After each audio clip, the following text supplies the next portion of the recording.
And Live. apparently we're live. He says it's Says live. live, does it? I mean, Am I second lagged out July. yet? Probably. I'm lagged out in it. Alrighty, let's do this thing. Okay. Hello and welcome to episode number 869 of the Player One podcast for Tuesday, July 18th. And there it goes.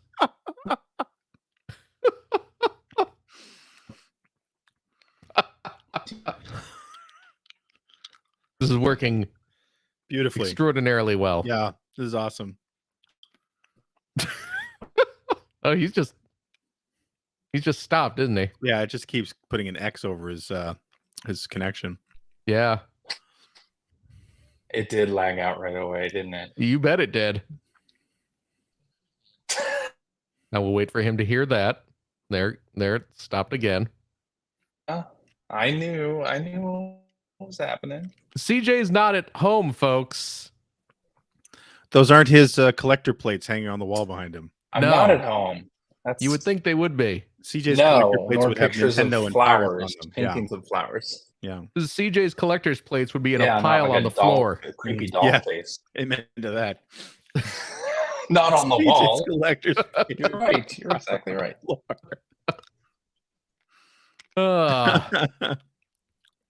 This is already going to be hell to edit. I'm enjoying it. Yeah, no, it's fine for me. It's not happening well. I'm just going to leave. You guys do the rest of the show without me. No. Look at that lag. Look at that lag. Turn off your video. Delayed no. Turn off your video. All right, I'll turn off the video. CJ, come back. No, just kidding. Probably not well. It probably can't hurt. I'm back. I'm here. I'm right. Okay. I'm right here. Oh shit! Yeah. I just did something. Oh, there we go. Oh no! What did Greg do? Nothing important. Don't worry about it. Oh dear. See, your connection's great now. Yeah. Is it? Yeah. Yeah. I don't think it is. Hey, CJ. No, it's not. It's CJ. not. Yeah. Yeah, it is. We're gonna test this here. Let's see if you remember how to do this. Okay, you test it. We're gonna clap. We're gonna do a clap. Ready? Okay, you ready? I'm ready. Okay. Yep. Am I counting it in? You're counting it in. I'm counting it in. 3, 2, 1, clap. Oh my god. That was like a solid 3 seconds. This is how bad this is. This is how bad this is. I'm telling you. Did you do that for comical effect? Should I just leave? Give us about a minute and a half. We'll answer your question once we hear it. Oh. Yeah. Hey CJ, if maybe I should just leave. CJ, if you leave, could you the distant sound of thunder? That's a great story, by the way. If you leave, write in your outro in the overview. There we go. Doc. That way I'll know what to say at the end. Why would I do that? It's way more funny to listen to you struggle through it. I'm not going to struggle through it. I'm just going to say that's our show and hand it off to Phil. There's nothing to struggle through. Well, there we go. That sounds good to me. All right, whatever. Quitter. And is this actually episode 868? Like it says on the screen? Yeah, because the outline says 869. Dumbass. No, it's not. Here, let me fix that for you. Hold on one moment. You know, I mean, you can blame a lot of this on the lag, but that is all you. There it is. That you can't blame. Yeah, you're right. Oh boy. All right. Well, hey, I guess I'm going, but with me as always from the great state of Washington is Mr. Phil Theobald. Oh, he's still doing it apparently. Hi. Did you already introduce I'll go after this. When you were disappeared, were you introducing me when you weren't?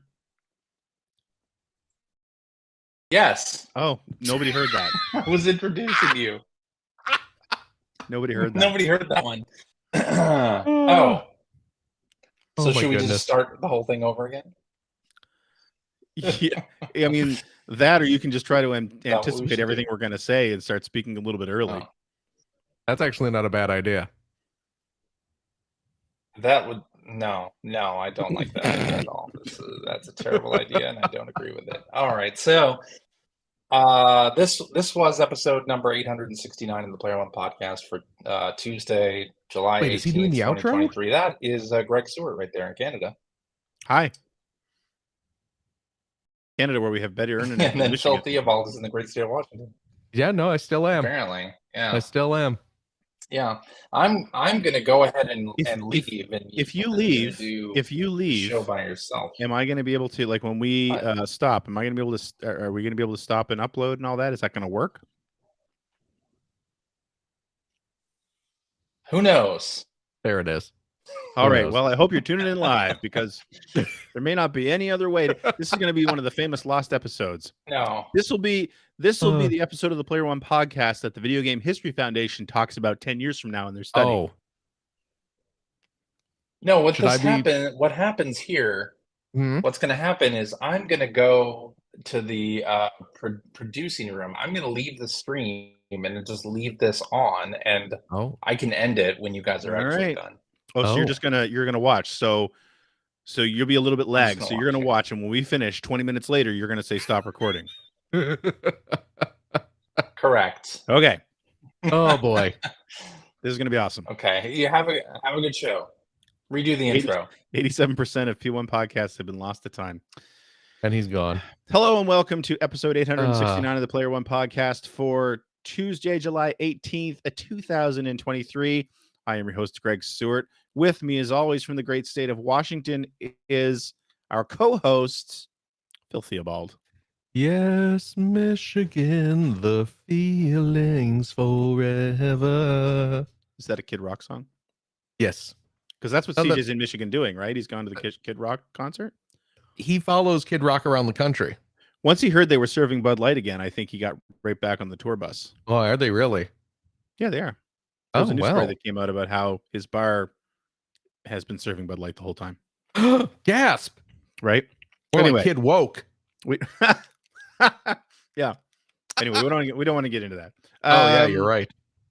No, that was the Yes Michigan jingle that the Michigan Tourism Board would play on TV. Michigan is to the east of Illinois, correct?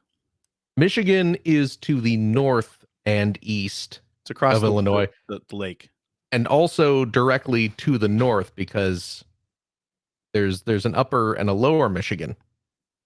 Really, that is one of our states. Yes, there's the bulk of Michigan sits atop. I mean, to the north. If you're looking at a two-dimensional map, it is sitting atop Indiana. However, there is a small upper Michigan that is sitting atop Wisconsin. But interesting. Nobody goes. I know nothing about upper Michigan. I believe Michigan lost it to Wisconsin in a bet. Or actually, no, I guess it'd be the other way around. Yeah, I was going to say. Wisconsin had to give up a chunk of its land to Michigan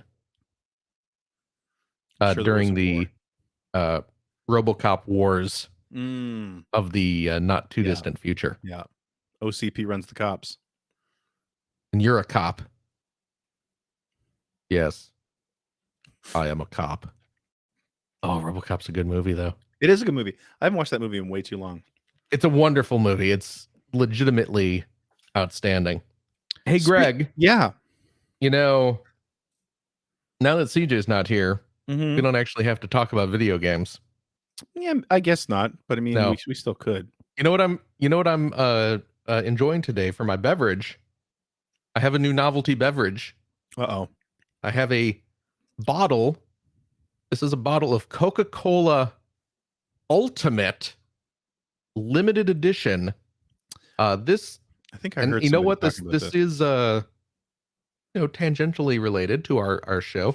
This is a video game tie-in with League of Legends. Oh wow! Right there. This is official League of Legends Coca-Cola Ultimate, and the flavor that they say that this tastes like is, let me see there. It is plus XP flavored. flavored. Mm-hmm. So if you've ever played a role-playing game. Okay. And received an item that boosts your XP, your experience points. This is what it tastes like. I'm going to crack this open. We're doing a taste test. Okay. I'm going to do it. Oh, you hear that? Refreshing. Yep. Now, I will say this. This is part of the line of kind of novelty Coca-Cola flavors that have come out in recent months. For the most part, they have all been terrible. They usually are. Yeah, varying degrees. You know what it feels like? Coke they learned, but they don't care about when they're doing these novelty sodas. No. Is the real lesson of new Coke was that Coca-Cola is just a good flavor. And Absolutely. You don't want to mess with it. Yes. Unless you're Shane Bettenhausen. Oh.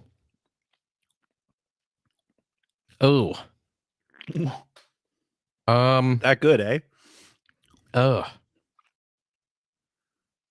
It tastes like flat Coke. So Pepsi? It does actually. I think it does taste closer to Pepsi than Coke. That explains the facial expressions. Oh boy. How's the mouth feel? I'm in viscous. Yeah. You know what? You're done with that. Okay. I have no strong opinions one way or the other. I will probably finish this bottle during the course of the show. So I would say then your reaction to a Coke Ultimate, no strong opinion one way or the other, is pretty much how I felt about the limited run games E3 presentation. Oh boy. Don't even get me. You know me and limited run. We have not had the best relationship. Yeah, you guys are on the downswing, I know for sure. That company and myself, but I did watch it. Have we reached this point where we all have to pretend that we liked Gex? You know what? Okay, so I'm so happy you said that because I'm going to back it up. Okay. I don't dislike limited run. I don't buy anything from them anymore because I just don't feel like paying them for something and waiting 18 months to get it. Right. And I'm just not really doing physical at this point. So it's a little of both. If I was still back when I was still buying games physically, I'd still sort of turned off from limited run. I like the stuff they release, but it just takes way too long to get anything. And then I think we've already talked about this on the show. Their whole pop-up store thing just sort of rubs salt in those wounds when you're sitting there waiting for something to show up and you see it stocked on their shelves. Like that's a whole other level of bullshit. But yes, I did like this presentation. Their whole thing that they've been doing for years where they do the cardboard cutout standing on a 3D stage never looked good. It was never really funny. Right. I got what they were trying to do. But this presentation, I thought looked fantastic. I love what they did with it, where they made it look like it was from the room of the press conference right at the first E3. Because in E3 95, the press conferences for Sega and Sony and Nintendo were all in the same room. And it was very much a convention center, curtains up, big screen. I thought the presentation looked great. And to be fair, there was some cool stuff in there. Yeah. Oh, absolutely. But Gex was not it. Gex to me, I was watching this before we started the show. Yeah. But I knew that Gex trilogy was coming out. Yeah, those games weren't ever good. They weren't terrible by any means. No. But there's a YouTube channel I watch, and I feel terrible because I don't remember the name of it right now. But I think it's Defunct Games. Okay. But what the thing that he's been doing for a long time now is he's really farming old magazines, right? Like he does a lot of videos about here's every game that every Zelda game that EGM ever reviewed ranked by the review scores. But what he started doing is anytime there's like a Nintendo Online drops or something like that, he'll say, "What did the critics say back then?" So it's kind of interesting to read. Like they're cool short videos, and I really like them. But he did that with Gex, And it was interesting to watch because when Gex was a 3DO property, it reviewed pretty well. But then it came out because nobody played it. It was like, oh, here's a character platformer for 3DO. Which I think it's important to point out was an important thing to have in the early 90s. Oh, of course it was. Are you kidding? By the time Gex came out, it was starting to not be as important. Right. But yes, it was a super important. It's the same reason people were excited for Blasto. Yeah. You know, I mean, not because Blasto was a good game, but because it was important to have cartoony character action games. Absolutely. At the time. But yeah, Gex was mediocre. It was middling at best. Oh, absolutely. You know, it wasn't bad. Right. But it was just another in a long line of animals with tood. Right. Looking for a piece of that Sonic pie. Yeah. And when it came to consoles where there were good mascot games already, right, it didn't review so well. Right. It was a big fish in a very small pond. Right. Until it started coming to other systems. But you know, I'm going to say one thing that I think Limited Run is starting to do, and they're partnering with these different companies to do with the Carbon Engine, is more about let's just get these collections out there. Right. And I really like that stance. The Tomba thing, fantastic. Oh, I see. There's a good game. Right. And it's interesting because, you know, we are into the situation where they're starting to reissue things, and they're not just reissuing, when this is another news story we'll talk about later, but they're not just reissuing sort of like, here's Mario, here's Sonic, here's Mortal Kombat. Like, they're not just reissuing all these huge AAA franchises anymore. They're starting to, they have been digging deeper over the last few years. And it was funny because before the LRG thing happened, and I have this thought every now and then, like, especially if I'm sort of sifting through my PlayStation collection, or I happen to be playing something that was a PlayStation game, or looking, you know, going through some of the old magazines that I do for the Let's Read videos. It's like, man, how come no one's re-released Tomba yet? Yeah. Because it wasn't an amazing game and it wasn't a huge hit, but it was very well received. Oh, yeah. And it was a fun game, and it's colorful and it's cute, and you know, so it didn't every now and then I would ask myself that, and it's like, it didn't surprise me. It surprised me that someone's finally doing it, but it doesn't surprise me that it's happening because it should happen. It's a good game.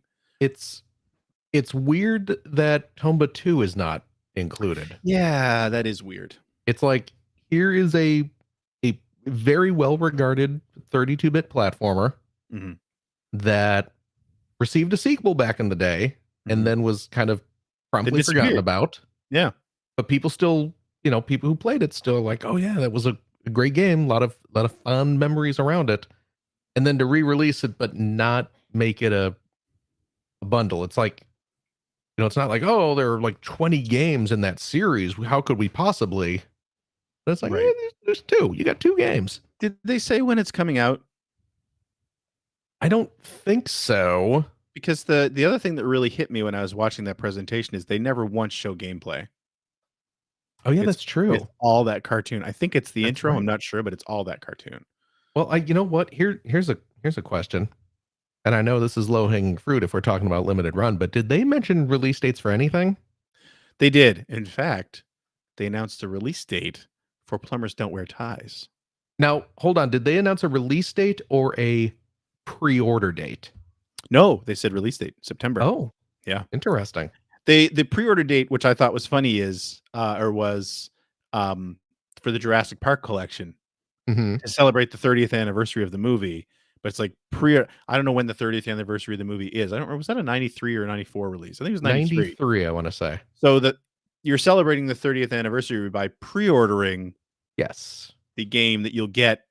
You'll be celebrating the 32nd anniversary. Best. Yeah, at best. When the game is released. Yeah. So, but again, going back to that, I wish they'd said, and maybe that has been revealed later, but again, that the Jurassic Park collection, great idea. That's awesome.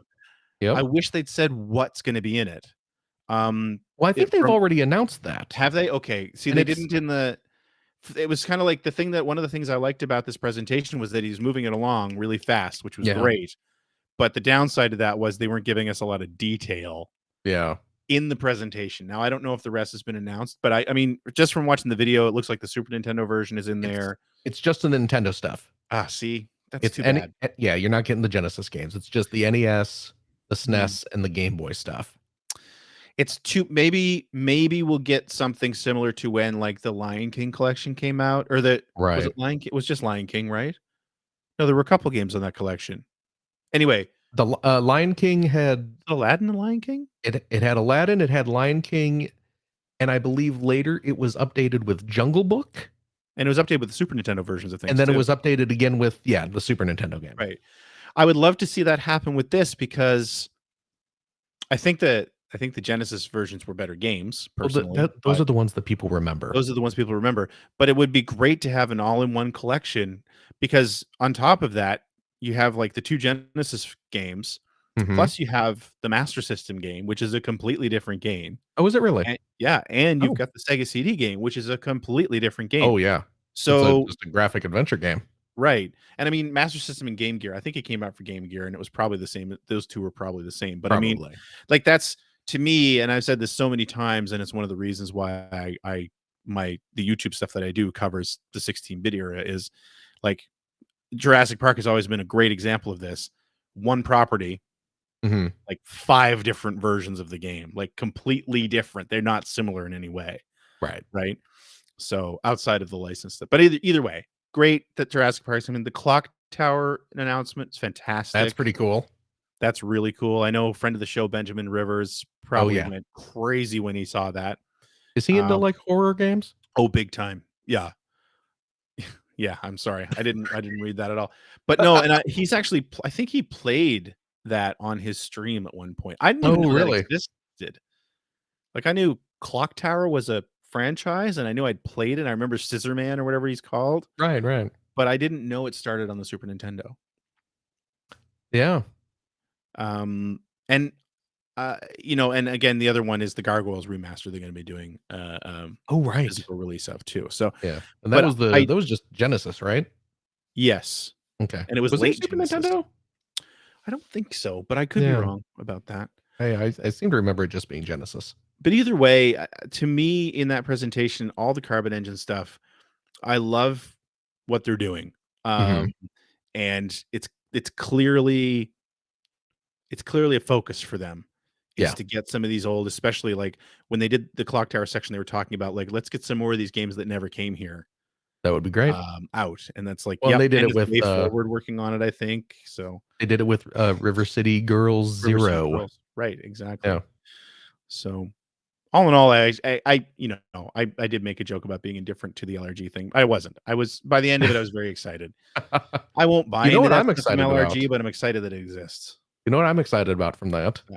Is that Shantae game. Yes. Shantae Advance. Now, I would really love to know if that's going to be released digitally in any way. Yeah, they didn't. All they said was just a GBA cart, right? Mm-hmm.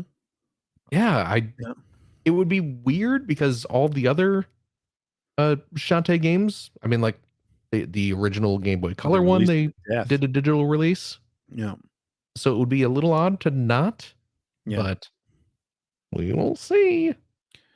I hope they do because again, I'm not interested in ordering from them. I'm also not interested in having a new physical. I know you still buy physical stuff. I don't really anymore. A couple other notes from there too. The plumbers don't wear ties thing. Yeah. So this has, been one of Josh's pet projects for a long time.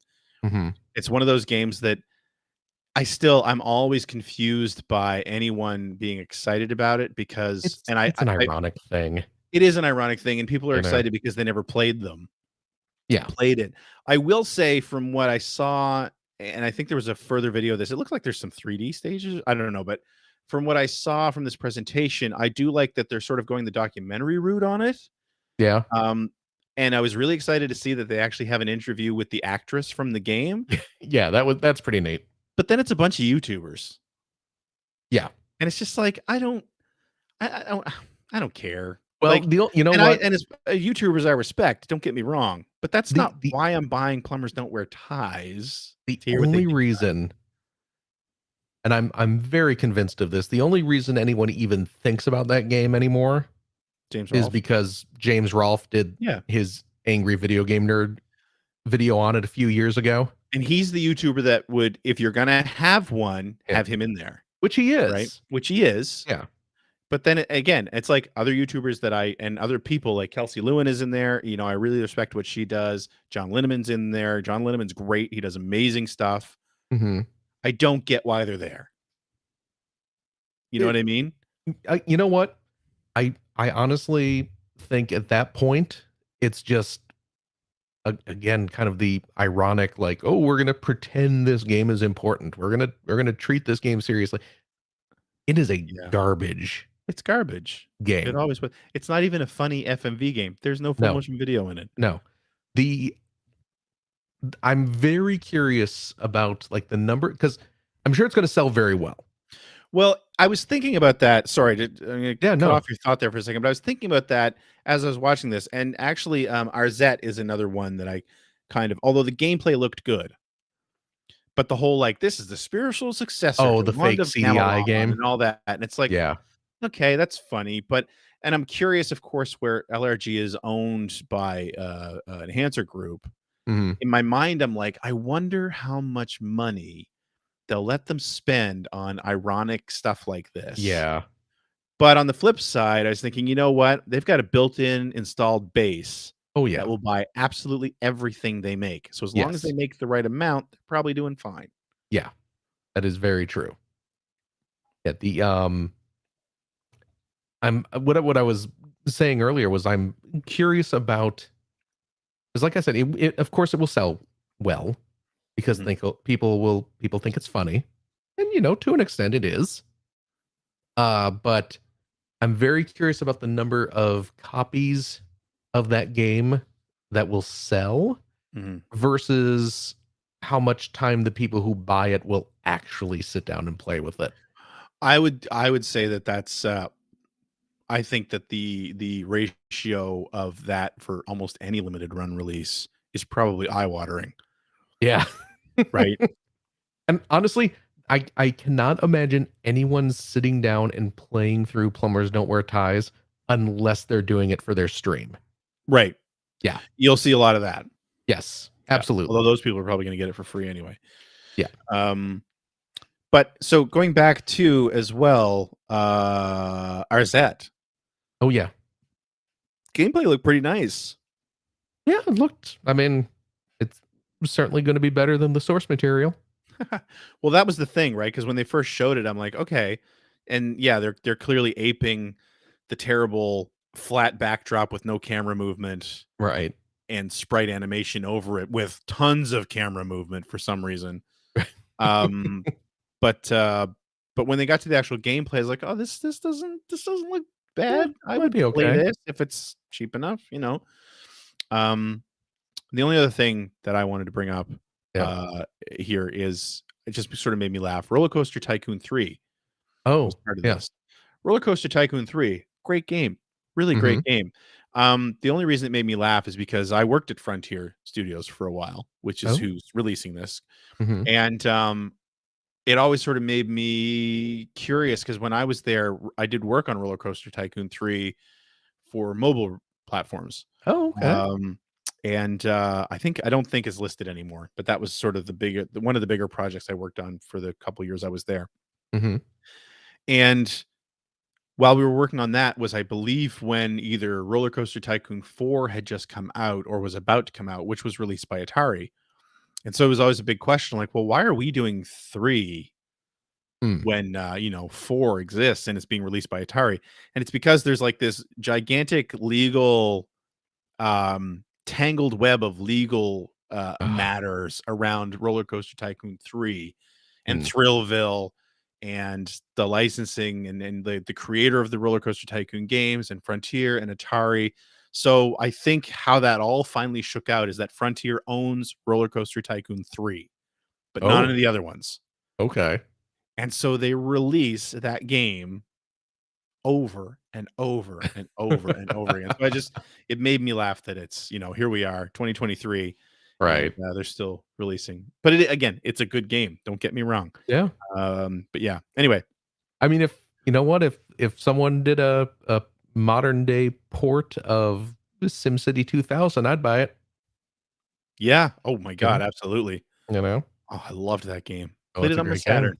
That's where I played it. I played it on my Saturn. That's where I played it. Did you really? Oh yeah. Oh my goodness. My friends and I didn't have computers to play it on. We played Oh, it on okay. Saturn. Wow. Yeah. Yeah. No, that was on my probably my old 486 is how I played that. It was a good game. Oh, it was a great game.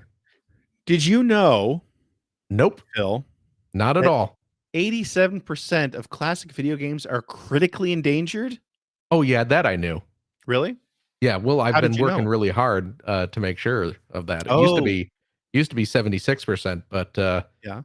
me and my sledgehammer have been taking care of business, as they say. I've just Wow. been going around to mom and pop used video game stores and smash. You should have been YouTubing that stuff. You'd be a millionaire right now. Nah, I don't record my crimes. Is it a crime? That's a fool's If you mistake. buy Well, them first. if you don't do it during business hours, it is. Oh, okay. Fair Yeah. enough. Yeah. Fair enough. Yeah, so this report study came Yeah. out Harrowing from statistic. harrowing statistic from the Video Game History Foundation. Mhm. Did you read the study? I did not. That Okay. involved reading. Yes, I did. What'd they say? 87% of video games are critically endangered. No, it's about ease of access to all video game. It's a video game history thing. So Right. really what it's there for, the real reason that they did this study is Mhm. because what they're pushing for is for an exception to copyright law Oh, that would allow libraries, and I'm assuming museums, right. to offer access to all video games Oh, uh, for free and via like via like digital distribution. so emulators essentially. Right. Okay. So the idea being that libraries can do that with books. Mhm. Libraries can do that with movies, Yep. right? The same provision, the same exception doesn't exist for video games. Oh, okay. So I think when you look at the study and you consider it from that standpoint, it makes a lot of sense. And it really, the study exists as a tool. It's so the Mm. next time this conversation happens, because of course the ESA lobbyists push, and apparently one of their big things about this to keep this from happening is there's a burgeoning reissue market, Right. right?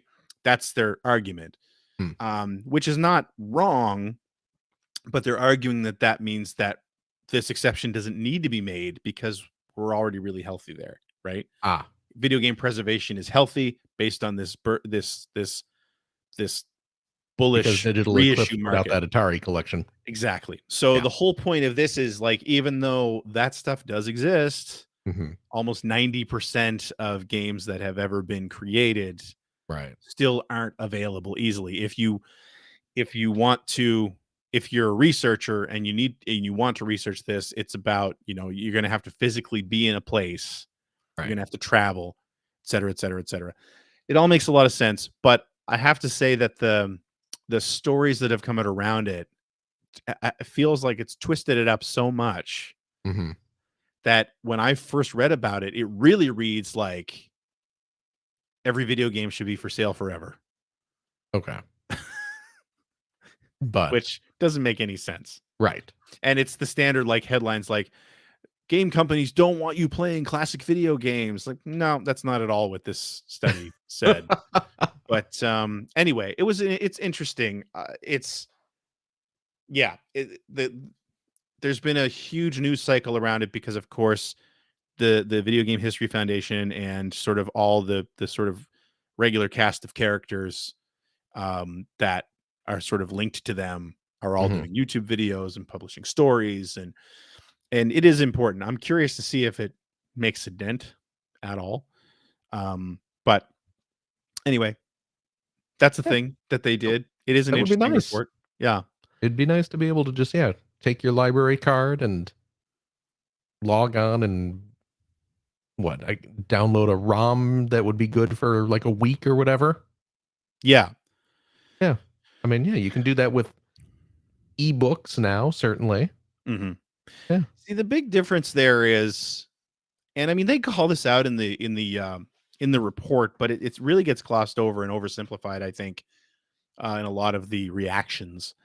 Mm-hmm. Is, books especially, they don't have the legal sort of rights issues that older video games do. Like, I mean, remember when GoldenEye was getting reissued and everybody was like, yeah. "Oh my god, I didn't think that would ever happen." Or the Disney Saturday morning collection or afternoon collection, I think it's called the Disney Afternoon Collection, Yep. right? Or any of that stuff. Or like when they remade Castle of Illusion, it's like that was never going to happen. We never thought that would happen.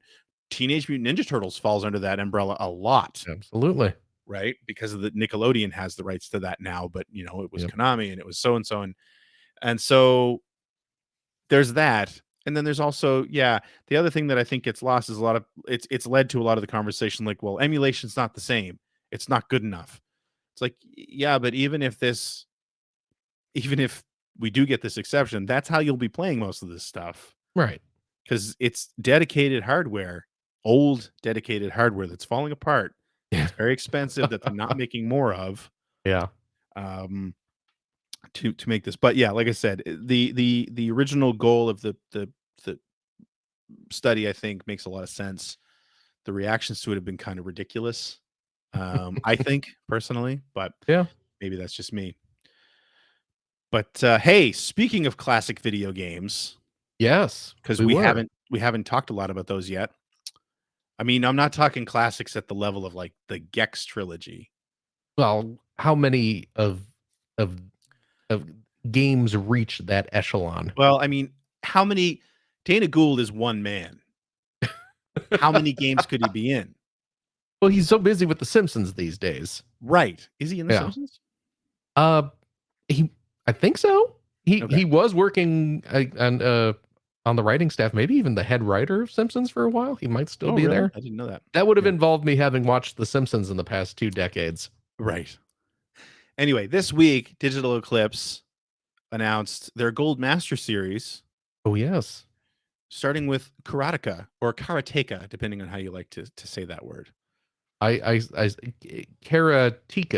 Karateeka. Yes. Jordan Mechner, of course. Yes. This was the precursor to Prince of Persia. Indeed. When you look at it, Chris Kohler was the one who announced, because apparently he's been working on it since he started the Digital Eclipse. Yeah. He was the one I saw announce it on Twitter, and then of course it was part of the LRG thing as well. I mean, it's right out of Atari. It's the same format as Atari 50. Like when you look at the screenshots, this is awesome. If this is what great. Digital Eclipse is going to do moving forward, that's fantastic. Bring it on. Yeah. Yeah, for sure. Yeah. And not a bunch of YouTubers in the interview clip. Yeah, well, they actually went and talked to the people who made it. And what I really love is because, of course, rotoscope. Karra-tah-ka was rotoscoped. Just that's how Mechner did the animation, just like with Prince of Persia, which of course is, I think, much more famous for it. I had no idea Karra-tah-ka existed until years after I'd played Prince of Persia. Oh, is that right? Yeah. You know how I discovered that game? It was on one of those. Checked it out from your local library. That's right. Well, digitally. I didn't go in. No. Do you remember those bootleg 30-in-1 Famicom cartridges that were going around in the early 90s? Yeah. You go and you'd rent one from your local rental place, and it had the adapter so it would fit in your NES, the little ribbon that stuck out so it wouldn't get stuck in your NES cartridge slot. I saw one of those for sale locally recently, and it's like, I should buy that. Anyway, man. I'm pretty sure Karra-tah-ka was on one of those 30-in-1 cartridges, and that's the first time I played it. And I remember playing it. This was pre-internet, and saying, this is a lot like this reminds me of Prince of Persia. Of course, little did I know it was the precursor to Prince of Persia. But Digital Eclipse did an amazing job with Atari 50. I'm assuming the quality level is going to be right there. Oh, yeah. Plus, I think it'll be even more expanded because they're focusing on one game, on one creator. There was an interview, I think that was Mechner with his dad. They're talking to his dad who did the music because his father was a musician. And It looks really cool. But they're showing a lot of the home movies that he took to rotoscope the characters. That's so rad. It's so cool, right? Yeah, I love it. absolutely. Like, this is video game preservation. This is the way to do this right. Oh yeah. So now we're down to 86% unavailable. Because there's 100 video games out there? Yep. Wow. Bet you didn't know that. I should try and collect them all. You should. It's getting expensive. Now, how long do you think it will be before someone kind of starts doing this level of deep dive on like a new game that's being worked on? Do you think that'll ever happen? Hard to say. Yeah. I mean, there's I don't know. There's a bit of an art to it, right? Because, what's a classic? Well, you know what? What's timeless? You know what? I say this hypothetical what if situation. We've already seen it. You look at Double Fine. You look at the game they kickstarted, the Double Fine adventure. Oh yeah, right. Broken Age. Broken Age. Where has that already been given treatment like this? Well, they released like there was like a Blu-ray documentary set. Oh yeah, remember that with like. But that was more of a making of, right? Yeah, that's true. I don't know that this is the same thing. This is sort of an in the moment. We've got a camera crew there while it's happening, kind of thing, right? Which is great too. That's awesome. Yeah. But I mean, for what Digital Eclipse is doing, that kind of treatment, I think there's an art form to it, because it's like, how long does a game need to be around for you to recognize it as like a timeless, important release? Yeah, that's right. true. But then also, how long do you want to wait? Because the older these people get, the harder it is to get that footage, that archive. Yeah, yeah. So, which is one of the reasons I'm so happy that like it was the same thing with Atari 50. I mean, you look at the people they were interviewing on Atari 50, and a lot of them are getting up there in age. Mm-hmm. I remember saying that I wouldn't be surprised if this is the last time we saw Nolan Bushnell on a video game documentary, because I think he's in his 80s now. Oh my gosh. So which probably means he's getting ready for a presidential run. But we anyway, super excited about the making of Karra-tah-ka. This is of course Gold Master Series 1. Yeah, I'm really excited to see what else they have in the wings. It's interesting because Digital Eclipse has been doing stuff like this for decades, and it's so cool to see them sort of hit their stride. Yeah. Right? It's like, here's the format that does what we want to do. Yeah. And God bless them. They very excited. Great job. Yeah. CJ has something listed here. Maybe we'll wait for him to come back next week. He has a news story here about Major Nelson leaving Xbox. I don't think I've read a Major Nelson tweet in my entire life. I mean, it is important. Don't get me wrong. Right. Yeah, no. He was one of the sort of, I don't know if he's the earliest, one of the earliest social media personalities. Yes. For a video game company that I can remember. The forward-facing, public-facing names behind the Xbox. So right. So I mean, that good for him. I hope he's going on to something bigger and better. But I'm not. I don't really care. Man gets new job. Exactly. Yeah. I hope that the podcast talks about me when I get. Well, I guess it makes sense because I'm a host. But the one other thing, and we've talked about this off and on for a couple weeks. Yeah. But I added this to the outline because I finally had a chance to sift through those 272. Oh my goodness. Pages of the leaked Sega documents from 1995. You're like Woodward Bernstein, the famous 96 newspaper person. I think that was two people. I don't think so. He was on. They have called me Deep Throat in certain circles, I will say. I'm not going to say which. I'm not going to say who. Oh, I'm just going to say it happened. Pardon me while take a drink of your terrible Coke. While I boost my XP here real quick. Let me thinking about Deep Throat Seward over here. Just, Oh man, you're gonna want to get that a little further into your mouth. Rinse it out. Oh, that's not very good. You want to do it a little slower next time, so we can all enjoy it. I think I'm gonna spit my next mouthful of this stuff. Well, that was your spit take moment. You missed it. I got all my computer equipment here. That's true. So yeah, so reading through that, and then there was another story that came out this week, I believe, from MD Shock, Mega Drive Shock, where somebody translated some excerpts of a talk, and I'm going to probably murder this name. He was the Sega America president after Tom Kalinske, which was Soichiro Irimajiri, who was previously at Honda, I believe. Oh, yes, he was previously the president of Honda of America. Anyway, he gave a talk in 2022 where he spoke about the Saturn, the 32X, and all that sort of thing. And I mean, it's pretty eye-opening. It's great to hear from somebody else than the regular characters we've been listening to for the last few years. Where he talks about things like the Sega of Japan wanted Sega of America to release the Saturn in '94 when it came out in Japan.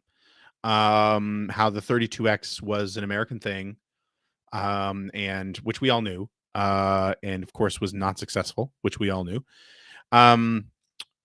And some of the other things that he called out was actually the financial troubles that Sega of America was dealing with due to the power of the retailers in North America, which I think was really interesting. Where, of course, you probably anybody who follows the toy industry probably knows about this anyway, but it's called buybacks. So a lot of the bigger retailers would buy a lot of stock up front, and then if they didn't sell it after a certain amount of time, there were buyback guarantees where the manufacturers would buy the stock back from them. Yes. So if you way back when we talked about sales numbers in video game magazines and stuff, you would always talk about the sell-through number. So you didn't talk about the number of items stores bought, because those really weren't your sales. Oh, okay. That's where the manufacturer made their money, but the sell-through was the important number, because if they bought 50,000 units, sold through 10,000 units, you're buying 40,000 units back. Right. So one of the things Irimajiri pointed out in this talk was that Sega of America in the mid 90s, so from like 93 on, they were really struggling because there was a lot of buyback to the point that it was erasing their profits. Oh, geez. And actually, if you look at that leaked document, and I only skimmed the warehouse stock numbers because I don't know how to read that stuff too much. What became clear was of the older, especially 32X, they had a ton of that stuff sitting in warehouses, right? And so that makes sense. Those were probably all buybacks. Yeah. And they also talk about in that document about how I think with the Pico at that point, they were telling retailers that they weren't offering buyback guarantees anymore because they were sunsetting that as well.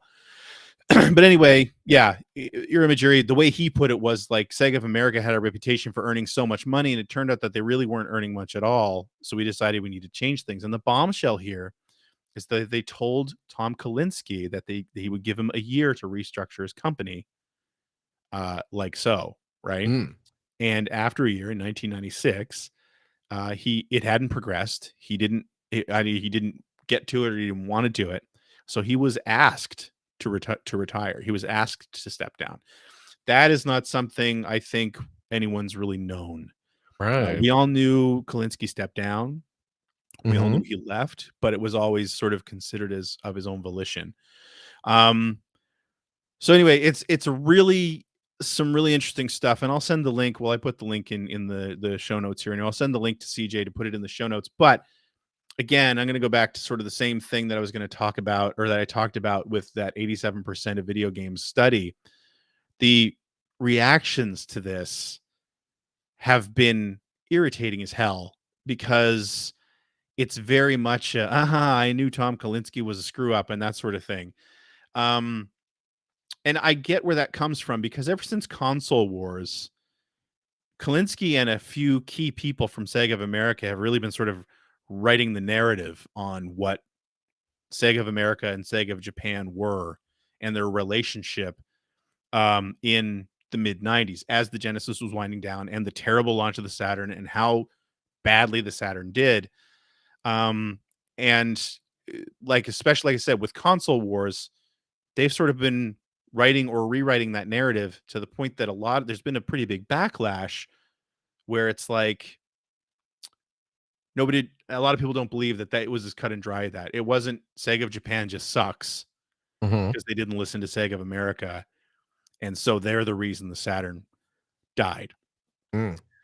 And I get that. I understand that. And I've been one of the people who's even pointed out because, the story now is that the early launch was Sega of Japan's call. The May 1995 launch. Oh, really? Was Sega of Japan's call is kind of like that their hand was forced, right? But I even called out when I think Console Wars came out because I actually wrote a story, excuse me, for oneup.com ages ago, where it was sort of a look back at the Saturn and sort of what went wrong. And I got to interview Tom Kalinske for that article, which is like 2004, I think 2003. It's on archive.org. And in that, he says the early launch was his idea. So I always thought that doesn't really jive. Like, now you're saying your hand was forced, but back then you were saying it was your idea. The Iramajiri interview has a lot of people. I've seen a lot of reactions where it's like Sega of America just should have listened to Sega of Japan and released it when they said like day and day release with the Japanese version of the console instead of doing the 32X. I will not argue that the 32X should never have happened, but I think a lot of people are forgetting that even at the surprise launch in May 95, the biggest problem the Saturn had was a lack of software. A lack of good software. From May in the launch games, which I forget how many there were, maybe 6, maybe half a dozen. Yeah, there was like Clockwork Knight, Virtua Fighter, Daytona. Was Dragoon a launch? Panzer Dragoon was a launch game. Yeah. Worldwide Soccer. Bug? No, and that's just it. There were 5 or 6 launch games, and I might be getting these numbers wrong. But then from May until September, when the system was supposed to launch, I think they released 2 games. And so it's like the software clearly wasn't ready. So now you're saying that they should have listened to Sega of Japan and released in 94? So, and do what? There was no software. You'd have the same exact problem that you had in 95. I think people are forgetting that in Japan, Virtua Fighter was a huge hit. Oh, yeah. And they coasted on that for a long time. Right?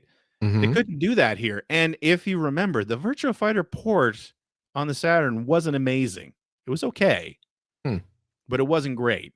It wasn't great to the point that they released a remixed version for free of Virtua Fighter. Virtua Fighter 2 was incredible. So there was that. It was just I've been irritated in seeing this because again, it's another one of those internet things, and it's a bit of a pile on where it's like, well, we all want to see Tom Kalinske be wrong because I do not disagree. He embellishes, and a lot of the Sega of America people have embellished how smart the people at Sega of America were. And it's been easy to point fingers over the Saturn and over the 32X. But I do think that, if anything, I think it actually fits the narrative of their hand was forced to release in May 95. And I still believe it probably was Kalinske's idea to make the release like the surprise launch during E3. But he was being pushed to release early. For sure. And if you read that documentation, the 270 pages, there's a lot of really interesting stuff in there. And boy, that place was in complete disarray. They're constantly talking about having little to no budget anymore, no marketing budget now. They're drowning in the amount of systems they're supporting. Because they've got Genesis, they were releasing the Nomad, they had the Pico, they had the Game Gear, they had the Saturn, they had the Sega CD still, they had the 32X. Like, that's just 7 that I can rattle off. Plus, there was a Sega Soft, which is a new division. That was PC stuff as well. So, like, and I think they had some handhelds, some dedicated handhelds too, and the toy division. So there was a lot of stuff going on. They were way overstretched. And the other thing, though, when you read through those pages, that also sort of confirms what a lot of people have more recently complained about the Sega of America people, is the support from Sega of Japan was not great. There's constant they're talking about their marketing plan for the fiscal year, and you've got huge holes. First of all, they're still counting on Sonic, which obviously never happened. Right. But like, they're talking about Knights. Knights was months away from release when these words were written. They don't know what it is. They don't know what it's about. They don't think it fits their market. They haven't seen the 3D controller yet. The Netlink is close to release. They don't have a name for it. They don't know what games are going to support it. They don't even know what the tech is yet. Like, I think Worldwide Soccer was another one. I think the next Daytona was another one. Like, there's just this endless slew of games they know nothing about that they're supposed to be setting up marketing plans for, like, 3 to 6 months later. And then the other thing they talk about, which I thought was very interesting, and I don't know that a lot of people have talked about this yet, because I find that the retro game community doesn't talk about sports games very much. But man, for a company that was built on sports, as one of the video game companies that made sports video games important on consoles, Sega was so disorganized when it came to sports games. Yeah.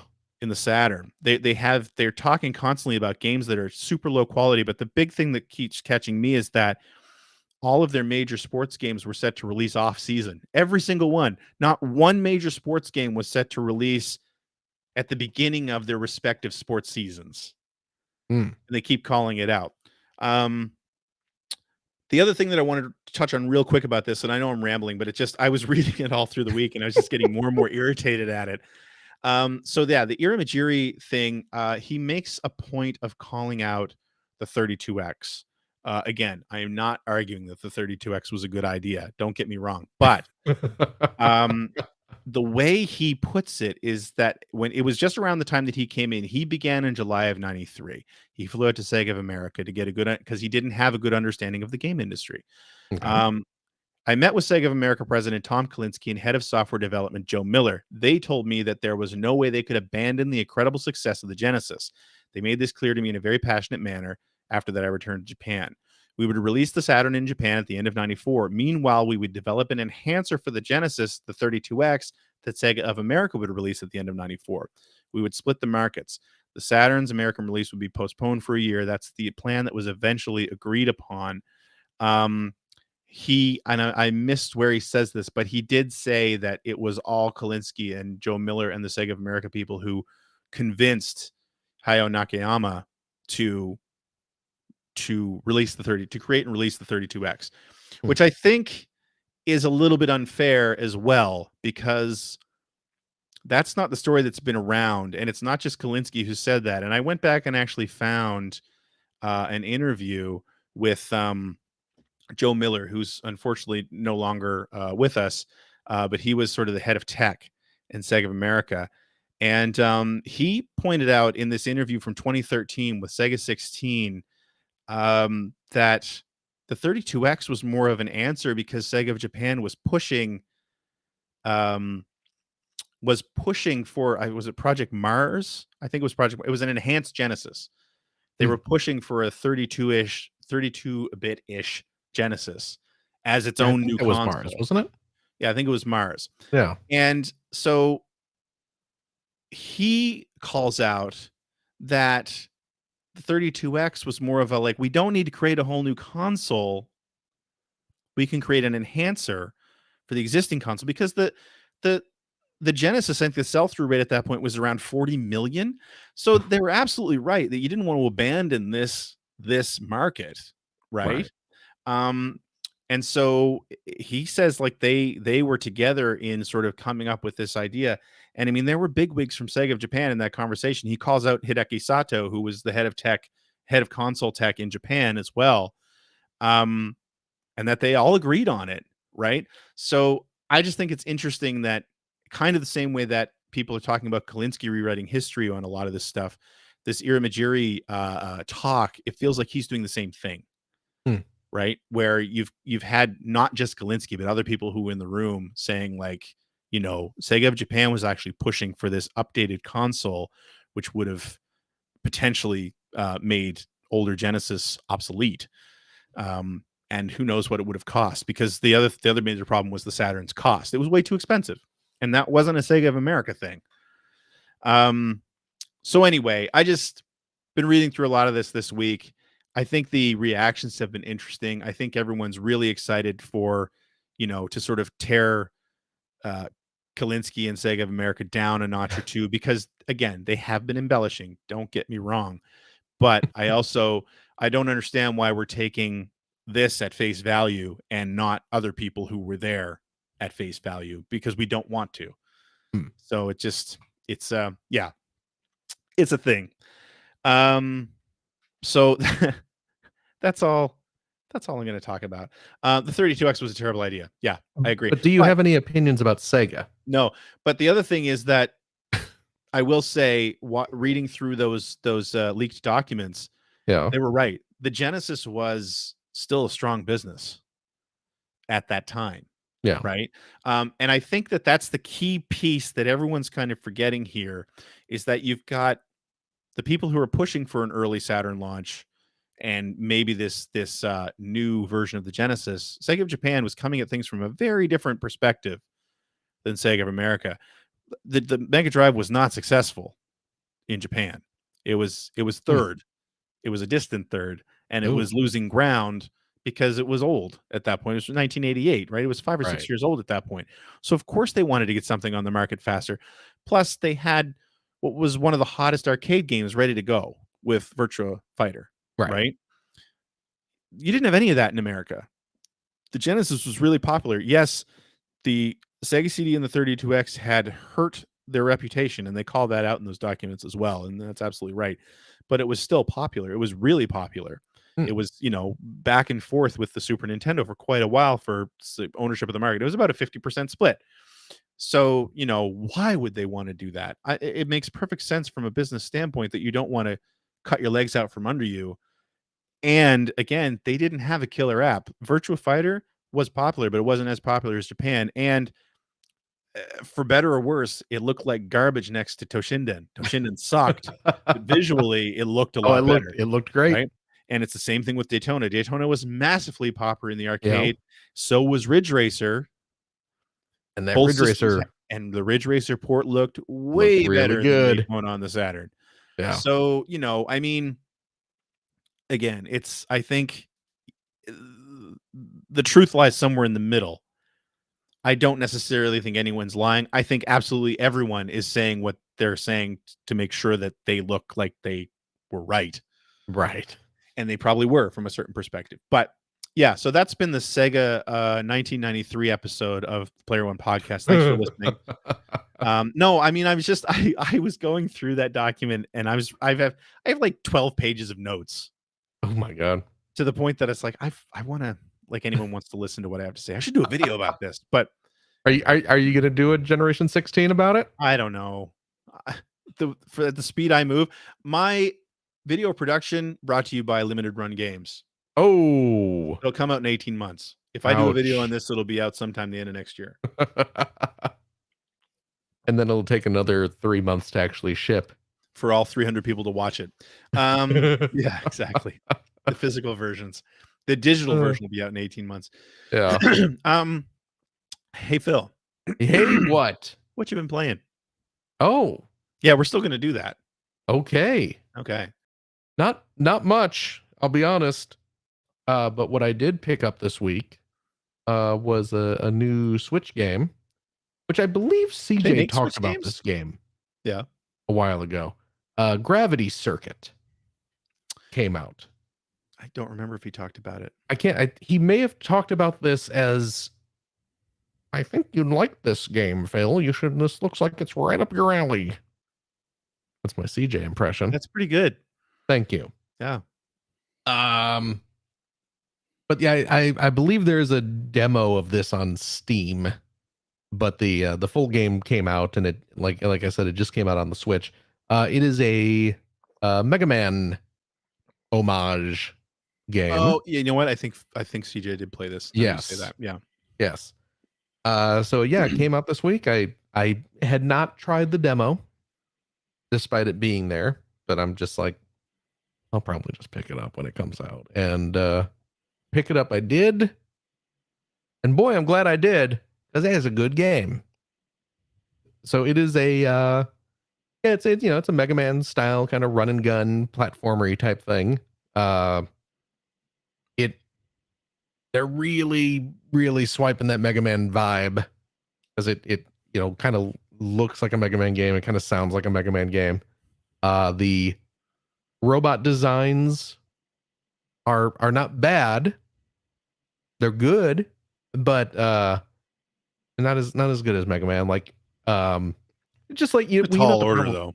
What's that? That's a tall order for the most it absolutely part. Is. The main problem with this is that like all the bosses kind of look alike.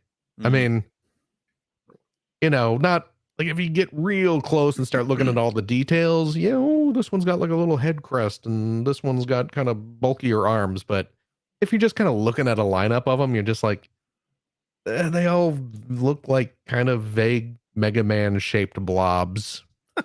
but other than that though, it's really good. It's very fast moving.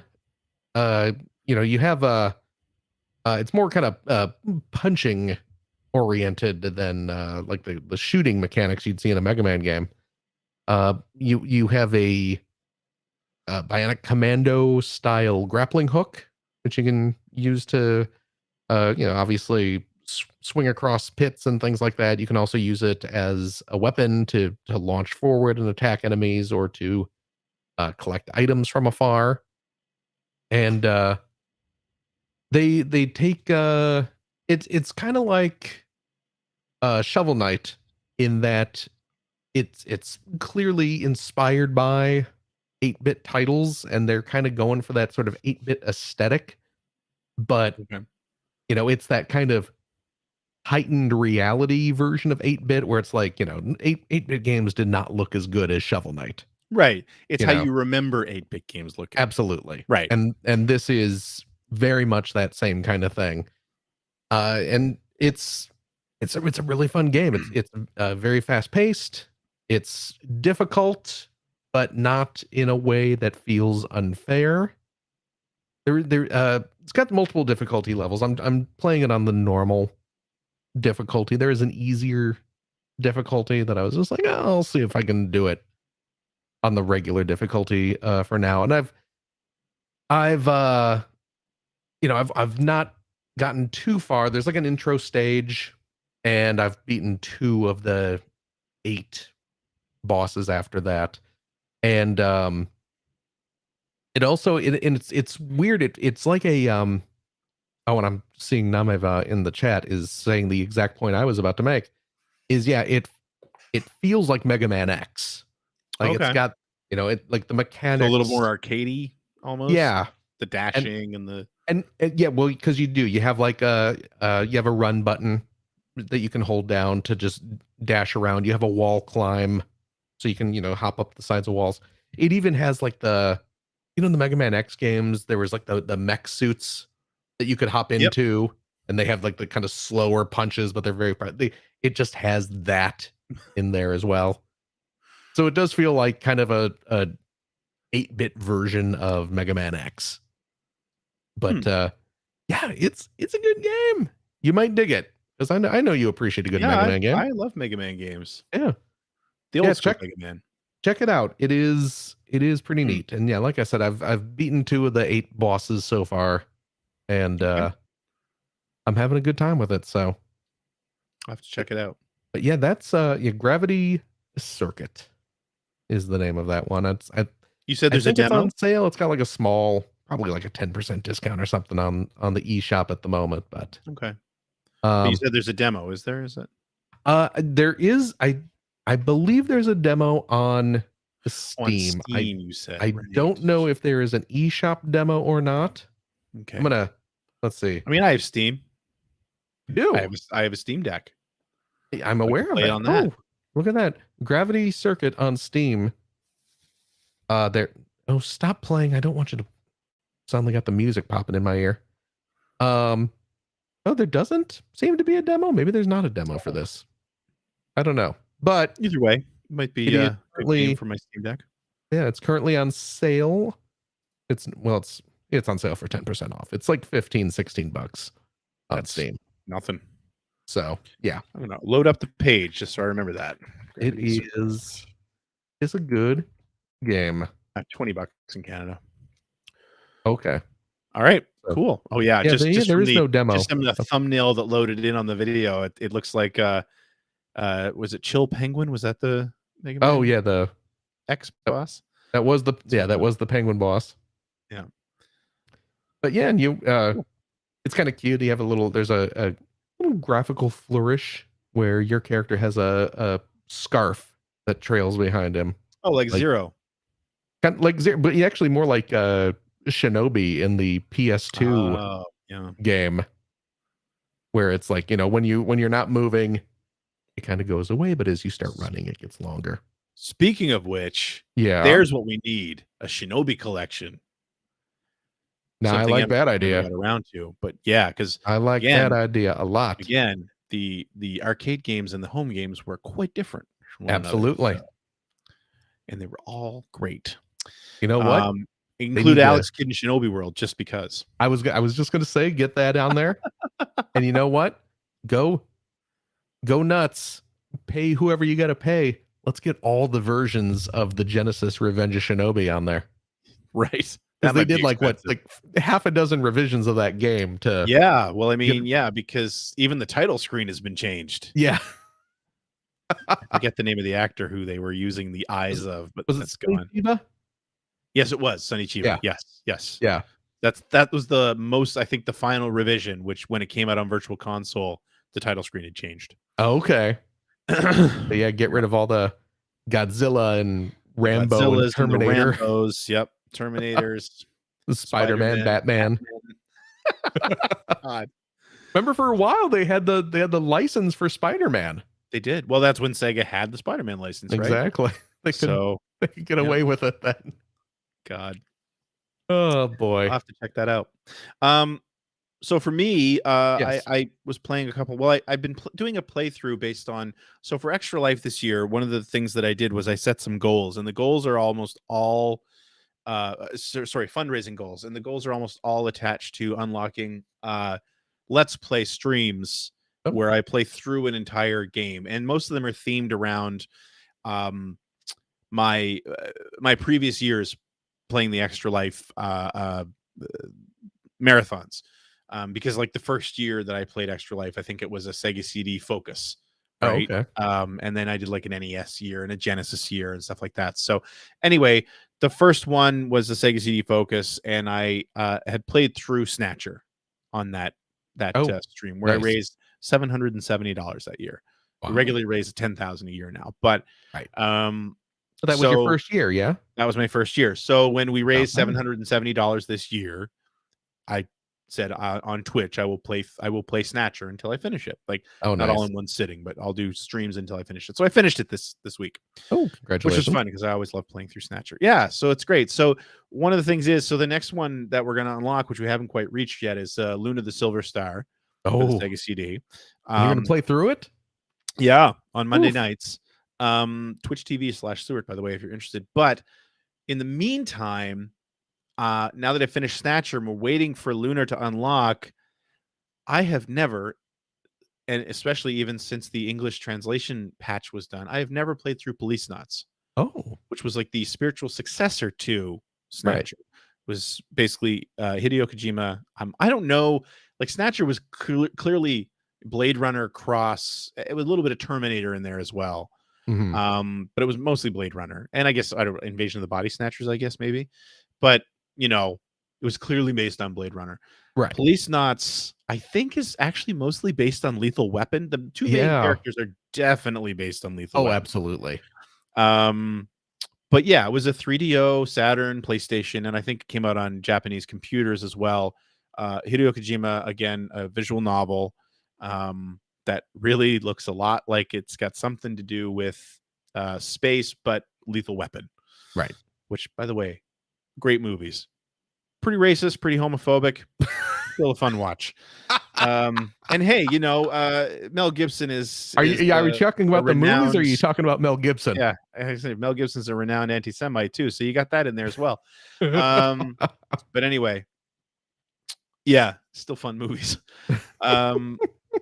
So I'm going to be playing that Monday nights, starting yesterday if you're listening to the recording of this, tomorrow if you're listening to it right now, tomorrow night, twitch.tv/Stewart, I'm going to be starting to play through Police Knots, the English translation, on my Saturn. Nice. Yeah, I'm really excited about that. But yeah, so I finished Snatcher. I don't have much to say about it. Snatcher is an amazing game. If you haven't played it, you should. It's one of those 87% games that are lost to time, unless you emulate it, which is, what I ended up doing. I have a physical copy, but I'm not going to put that at risk in any way. and the emulated version. The other game. Do you even have a functional Sega CD at this point? I do. The Sega CD that is in, you can't really see. Yeah, you can. The Sega CD that's in that cabinet back there does work. Oh, wow. Yeah, I paid to get it recapped and the drive fixed and everything like that. Oh, nice. So yeah, everything in that cabinet back there is functional, but I don't like to take it out and plug it in. And of course. It might not all be functional anymore. I don't know, but it's so much easier to just actually you'll know this now. Just fire up the Mega SG, and with the with the EverDrive Pro, or with I have a Mega SD, but they support Saturn on the Mega SG or on any working Genesis any console that will take a Genesis cartridge.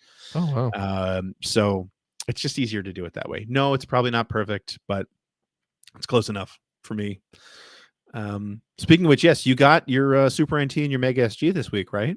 Yeah, Analog shipped them over to me. So, have you played with them at all yet? Just a little bit. I popped in my Turtles cart and was playing a little Turtles in Time last night. So, yeah, I haven't had much of a chance to get too deep into it yet, but yeah, it's nice to be able to have something that plugs into a modern TV that I can play all, because I got all these cartridges sitting around. So absolutely, hooray for that! Absolutely, yep. Yeah, HDMI input, fantastic. Yep. Speaking of old games, and speaking of games that Sega of America probably had no idea how to sell, I played Nights on stream this week as well. Nights in the Dreams, which was the game that Yuji Naka was making instead of Sonic for the Saturn. Again, right. Sega of Japan maybe weren't completely blameless for the failure of the Saturn. But it's interesting because everything I just said earlier, I think Nights is a perfect example of that. That was supposed to be their AAA game in 96. Yes. And I can't imagine receiving that game and going like, this is what we're selling the console with this year. Yeah. Okay. And then Crash Bandicoot comes out. Yeah. And Super Mario 64 comes out. Yeah. Like, God damn it. Having said that, I always liked Nights. Nights is not a bad game. It's a weird game, but it is that. I hadn't really played it in earnest in many years. And somebody in my chat while I was playing it made a really good point, which is, can you imagine if Nights didn't exist until now, if something like this came out now, it would be lauded. Oh yeah, because it's so creative and so weird and so quirky and different. Yeah, and it's like this game would absolutely. It's a much bigger market now, obviously, but would absolutely fit today's market. Yes, in some form. And it's like, that's a really good point. That makes, and I mean, it's easy to say, and I've always said that Sega was kind of ahead of its time in a lot of ways, but But yeah, having someone say that just kind of proves that, right? It's like this game it was way too high concept for 1996. Well, and it was also coming at a time where people were sort of expecting, well, kind of going back to our previous point, a big character-driven platformer to compete with Mario 64 or Crash Bandicoot or, any of those. And Nights wasn't what it. we got instead was a game that on the surface, you look at like screenshots of it and it looks like it's that kind of game. But in practice, it's more like it feels kind of like an old school arcade game. It's absolutely an old school arcade game. I mean, the whole game is just based on tracks. Yeah. That you're going for a high score. Like, it's all about a high score. Yeah. And nothing else. Which is great, but it's not a Mario 64 killer. Right. It's not to Mario 64 as Sonic was to Mario World. Exactly. Right? Like that's what they needed. Yes. Or as Crash was to Mario 64. And that's what people were expecting. And I think to an extent, Sega kind of sold it like that, right? Well, they had to. Yeah. That was the year that Sonic Extreme was supposed to come out. Yeah. It didn't. That's another thing in those documents you'll see. They're still planning around Sonic. Yeah. Like to the point that they were talking about moving release dates to make sure that they didn't interfere with Sonic. Yeah. But yeah, they had to. And again, marketing wise, that had to be a nightmare. The game is fantastic. Yeah, it's a good game. Yeah, and playing it this week, not that I didn't know all this before, but I kind of forgotten some of it. How technically impressive it was as well. Yeah, a lot of pop in and stuff like that in the distance, but that was one of the nice things about the gameplay. Kind of alleviates that problem because you weren't worried about things popping in the distance because you weren't paying attention to what was happening in the distance because you were on a track. Right? It was a 2.5D is what we would probably call it nowadays. But even little things like a lot of reflections happening. There's a whole level where the landscape morphs. Like if Knights flies down into the ground, it dips around him in real time. And like there's a lot of cool stuff going on in that game. Well, and then there's the aspect of that game that I never understood really is the whole like a life system. See, and it's something that how do you market that? Yeah. It's hard to even explain what it is, but when you start to understand what it is, it's really fascinating. And actually, CJ's best friend Mike, and he's probably in the chat here, so he can correct me. I don't know if it was for Nights or for Christmas Nights, but he wrote kind of the FAQ. Oh, really? Life. But yeah, so what was happening was there were little creatures all through the levels called Nighttopians, and you could hatch them and they would grow and they would evolve, and you could I think it was based on in that game when you hit enemies, you could charge into or you could grab enemies and then you could hit a button and they would turn into a ball and they would bounce around the level. And I believe that if they contacted a Nighttopian, that it actually evolved them somehow. I think. Okay. Like I said, if Mike's in the chat, he can probably correct me. But there was a whole they're chows. Like from Sonic Adventure, they're the prototypical chows from Sonic Adventure. And this was not explained in the game at all. Not that I remember. And you could play through the whole game and not even realize that this was a thing, that this was an aspect of the game. Yeah. But there was this kind of shockingly deep and complex artificial life simulator sort of happening in the background of this game. Yep. That it was there if you knew what was happening. But and at the time I tried to understand it, but it was just so far over my head, and it seemed so complicated and it seemed so separate from the game, and especially because the point of that game, as we were talking about, it's very much kind of a score chasing game, and you were on very strict you were always timers. on a time limit. Yep. And so in order to sort of take advantage of this little A-life game, you had to kind of go off the ideal course for the level. You were eating up time that you had to hurry to actually finish the stage. Mm-hmm. So it was like always this like very frantic, like, oh, should I go check in on the little Nighttopians and see what they're, oh, but I'm running out of time. I got to get back on course. And although the other aspect of it that you don't really talk about very much because most people never took advantage of it, and I'm one of them. I'm saying that you're on rails all the time, but you start each level as Elliot or that's true. Larissa. There's a male and female. There's a little boy and a little girl. The whole point is that it's their nightmares that you're playing. Yeah. But you start each level with them, and you get dropped into the level, and then you're attacked by the evil characters, and they take these gems, and that's the whole point. You're going to get these things back as knights, and you have to walk up to this pedestal, and Knights is there, and then you merge with him, and then you go play the level. But you can wander around the level as much as you want as them in 3D. Yeah. In 3D. That's right. And I don't think there's a time limit then. I could be wrong, but I don't think there's a time limit there. So, yeah. But you can't really interact with much. So, no. Again, really cool game, really weird game. And I don't remember who said it in my chat, but I think they're absolutely right. If something like this came out now, people would be like, this is brilliant. I mean, it was brilliant then. Because if it came out now, it would be like a $20 indie game. Right. And it wouldn't be positioned as like, this is the big tentpole character platformer for this system. This is what's going to take the Xbox through Christmas this year. Yeah. Exactly. But anyway, it came with an analog controller. And that was the other thing. It was selling analog control for the Saturn. Yep. I mean, it came with the Saturn's analog controller. So that's how you got it. Which was not a comfortable controller. No, it was not. It's really amazing to me how Sony pretty much hit the design almost perfectly first try. Absolutely. Sega did not. No. And they didn't with the Genesis or with the Dreamcast either. No.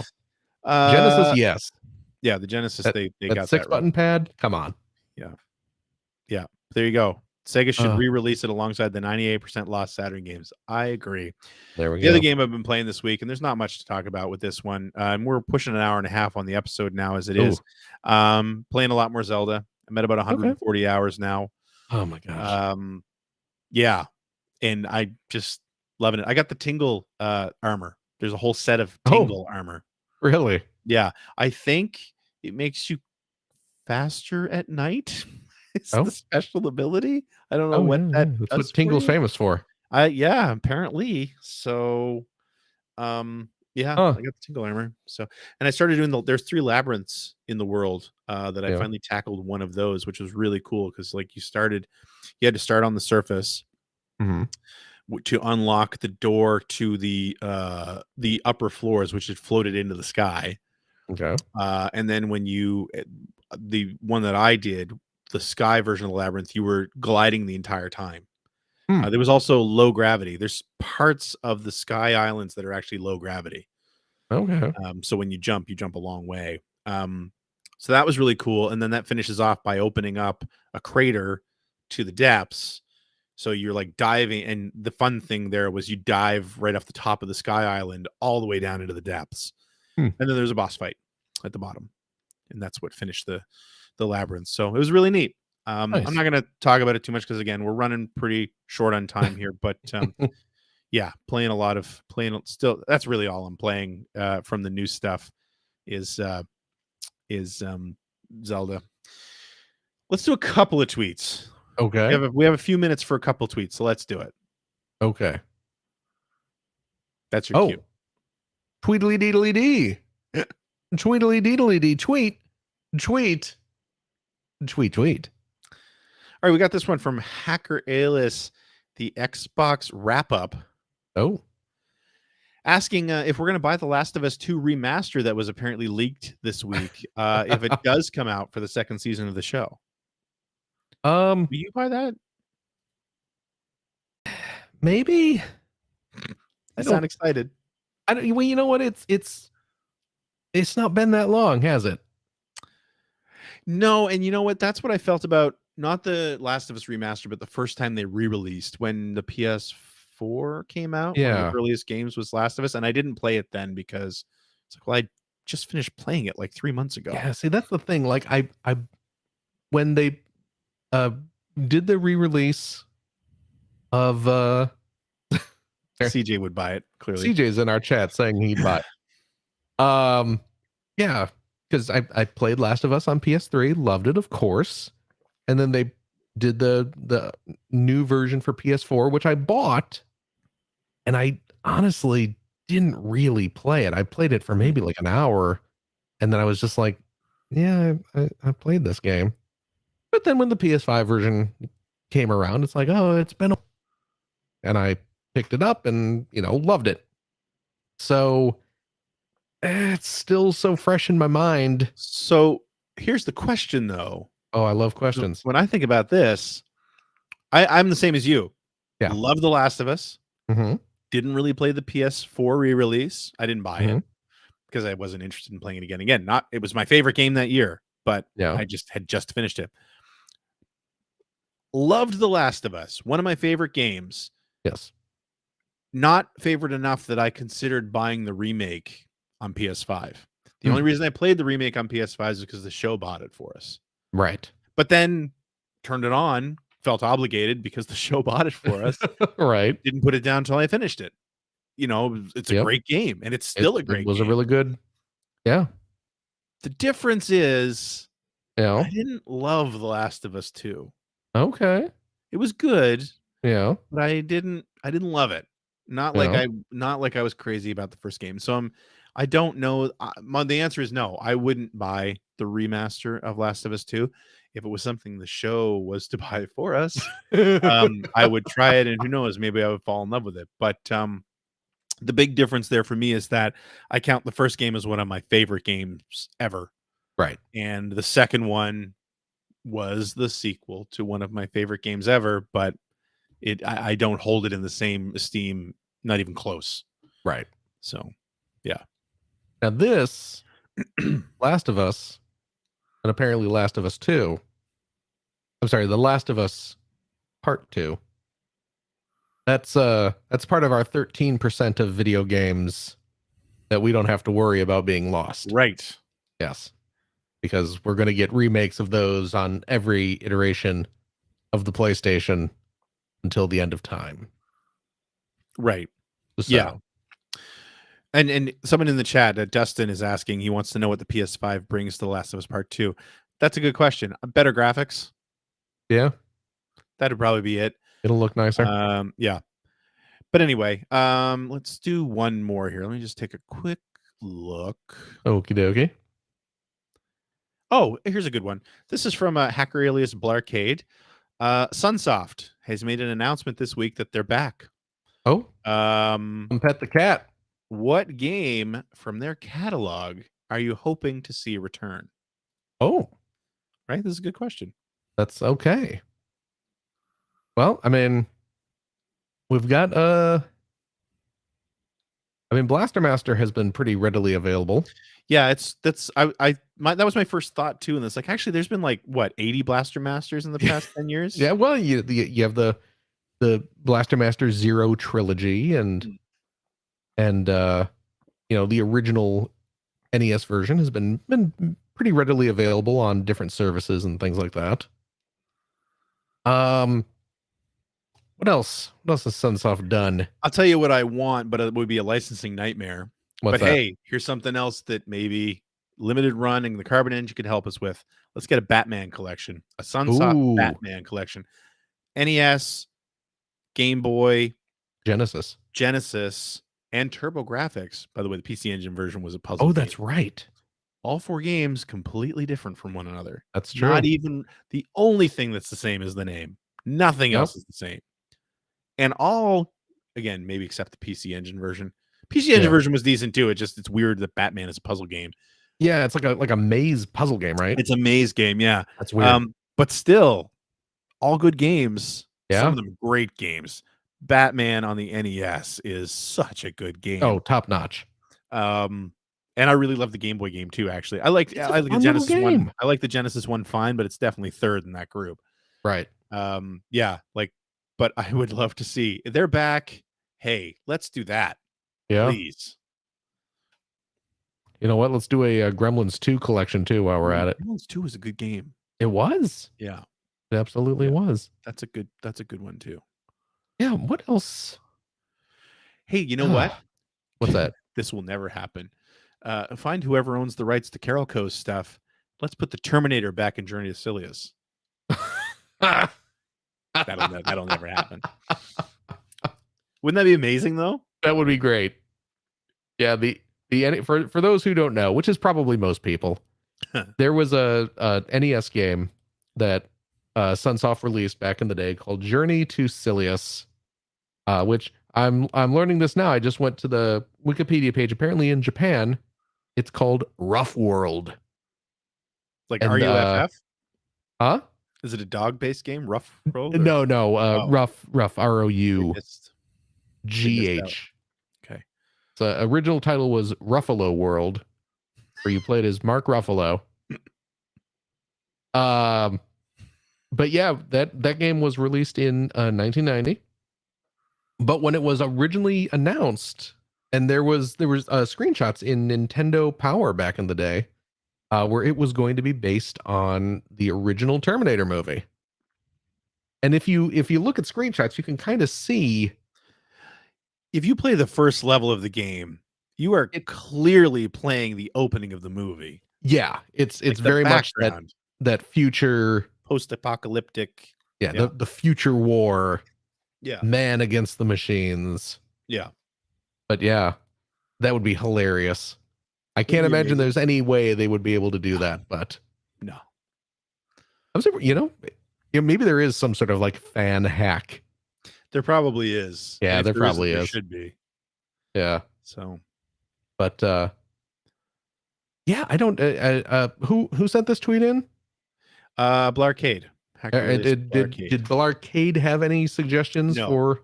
No. Oh, although I want to say that he would probably agree with the Batman thing because he is a big comic book fan. Okay. He does a lot of. He published a book about comic book video games, and he's a big comic book guy. Yeah.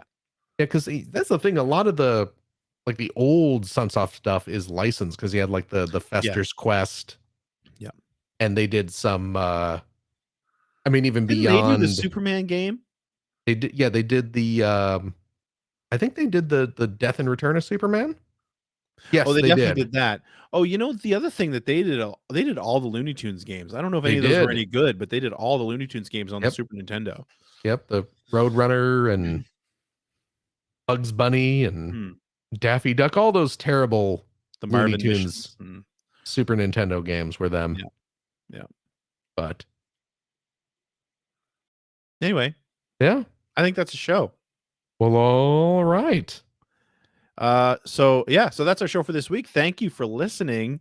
If you want to talk to other people about this show or just anything you feel like, head over to the Player One Podcast Discord. Not anything. We have some rules. Not a lot, but we have some rules.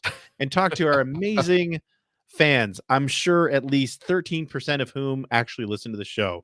The other 87% are lost listeners. True.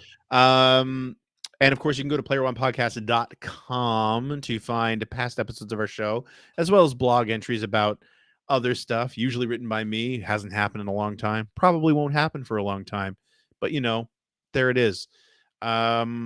That's it. That's all I'm going to say. Screw you, CJ. Over to you, Phil. Wow. Yeah. Wow. You know what? Hey, speaking of Sunsoft, that gimmick game that I talked about last week was that's a Sunsoft game. Hopefully there's another late era NES game that did not get released over here from Sunsoft called Euphoria. I played that on stream a while back. That's a really good game. Hopefully it's like a Metroid style game.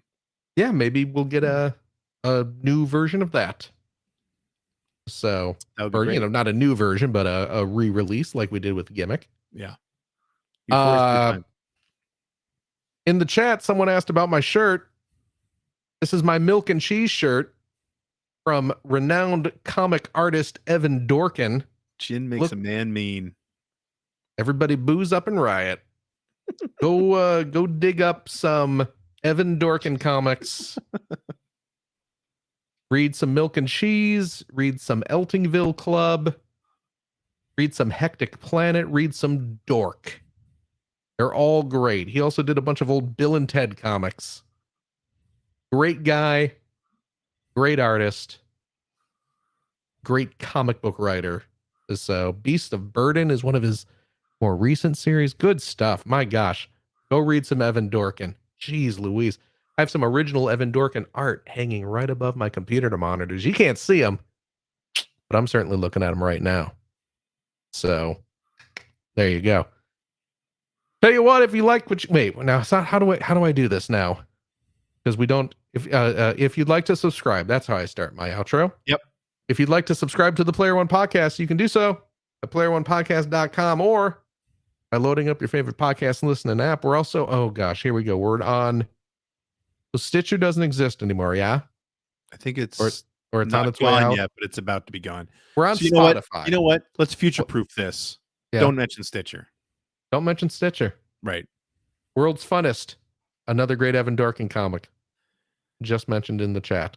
87% of podcasts on Stitcher no longer exist. This is why you need to be able to legally check out podcasts from your local library. It just makes sense. We'll get CJ on it. Yep. He can get that set up for us. We're on Spotify. You can like us on Facebook. You can watch video archives of our show on the youtubes.com/P1 podcast, or you can watch us live most weeks on, the YouTubes, the Facebooks, the Twitch.televisions. Just follow our Twitter account or our Mastodon account. Maybe we'll get a Blue Sky account one day. And find out when we're doing our next live show. Typically, it is Sunday evenings at 5:30, a specific time. So join us, won't you? And I'll tell you what, if you like what you've heard, and how could you, head over to patreon.com/P1 podcast to throw a few shekels our way. Maybe, just maybe, the show will pay for PS5 copies of Last of Us 2 if that actually turns out to be a real thing, and then we can talk about it on the show. Wouldn't that be lovely? It would be lovely. It would be lovely. CJ, I know you're listening. We know you're listening. Mm-hmm. You made yourself known in the chat. Because we can't stop the show if you're not listening. That's also true. Yeah. But no, your Patreon funds. Well, your Patreon funds might actually, usually I say some sort of underhanded thing about CJ stealing our Patreon money, but that's a legitimate use for the Patreon money. So maybe it will be used for that, but also your Patreon dollars used do, for of course. CJ's Airbnb as well. Oh yeah, that's true. Yeah. The CJ should have stolen some more funds. Yeah. To pay for better internet access. Yeah. That's what happens.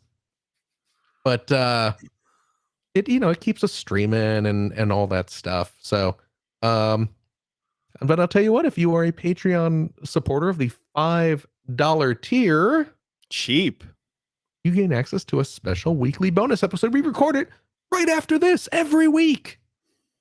We play games, crack wise, having fun, doing all the stuff we can't do on the regular show. CJ, I know you're listening in the chat, CJ. Do we have a game for this week? This is one of those times CJ should have anticipated what we were going to ask. We ask it every week. This is not a new thing I'm asking. So now we just wait for CJ to respond. Dead air. Mm-hmm.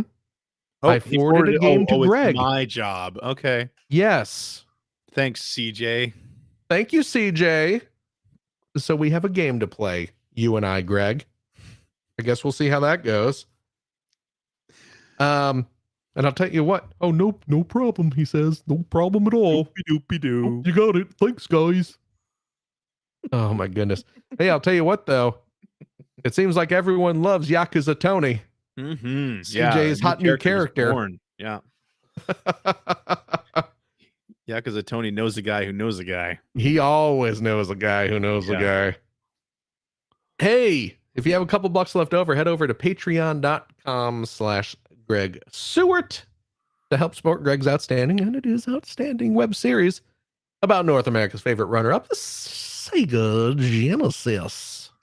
Thank you, Phil. And if you are a supporter of the $5 variety, also cheap. Thank you, Beelzebub. You got it. You get access to the Weekly Commute, which is the weekly vlog series I run where I talk about the different projects I'm working on, the status, and other fun stuff. I've been going through my old N64 reviews on Gaming Age. Ooh. This week, I'm going to be playing some Tetrasphere. Oh my! I liked Tetrasphere. You know what? I jokingly say, oh my. I don't think I've ever actually played it. Really? No. I mean, it's not at the level of Tetris. Let's not be What silly. is? Well, that's just it. Well, Tetris maybe is bad. Panel de Pawn. There you go. But it's a fun little game. And it was a Canadian developer too, so that always sort of gave it a soft spot in my heart. Of course, the older I get, I feel like there's more and more soft spots in my heart. The yeah, but anyway. Have you seen the doctor about that? No, I should. Yeah. Yeah, that's a good Coke idea. is bad. Why don't you keep drinking it? I have nothing else in front of me. Where's your water? You usually have a glass of water in front of you. Well, you know what? My hubris. I was like, oh, I don't need water. I've got a I Coke. got my Plus XP soda. With a name like that, how could it be bad? I mean, it says right here, it's the ultimate Coke. As in the last Coke you'll ever drink. Not bad. They should have called it the penultimate Coke. That way you know it's really good. Because that's what that would mean, right? It's infamously named the penultimate. Oh my goodness. Anyway, Those yes, words please. don't mean very. No, they do not. A lot of people think that though. Please support Generation 16 if you would. I really appreciate that. It goes. The money that you send does go toward the show. So, but yeah, I think that's it. Okay. CJ, I hope you're having fun in Michigan. I mean, How you can can't be you having not that have much fun in fun. You're Michigan? sitting here listening to us. That's true. Yeah. We hope we've ruined your family vacation. Gregory, Yo. thank you for actually being here. Thank you, Philip, for also being here. Hey, you know what? I'm going to say it. We do a pretty good show together, you and I. I'll tell you what, we're getting pretty good at it. Yeah. Yeah. You know what? Stay in Michigan. No, don't listen to him. You know who I'm talking to. There's a whole lot of extra work surrounding this that I don't want to have to do. Stay in Michigan and edit our shows for us. Yeah, there you go. Yeah. Oh, come back soon, CJ. My goodness. We miss you, CJ. We do. Especially when there's shows to edit. Well, that's absolutely true. Yes. And a big old thank you to you. Yes, you, the one listening right now, Tim. I see Bobby and Lori and Timmy. We need to get one of those romper room mirrors. I'll tell you what, though, there's some dude named Tim is listening to this, and he was, oh, wow, what? How did he know? Thank all of you for listening. My gosh. You're driving down Route 102. That's 4 miles from my house. As always, take care of yourself, your loved one, your family, your friends. Do what you gotta do to be safe. Be kind to yourself and to others. And we hope, beyond hope, to see you next week. Goodbye. Bye-bye. I really Ba-dum, hope CJ stops ba-dum, to pee in a minute.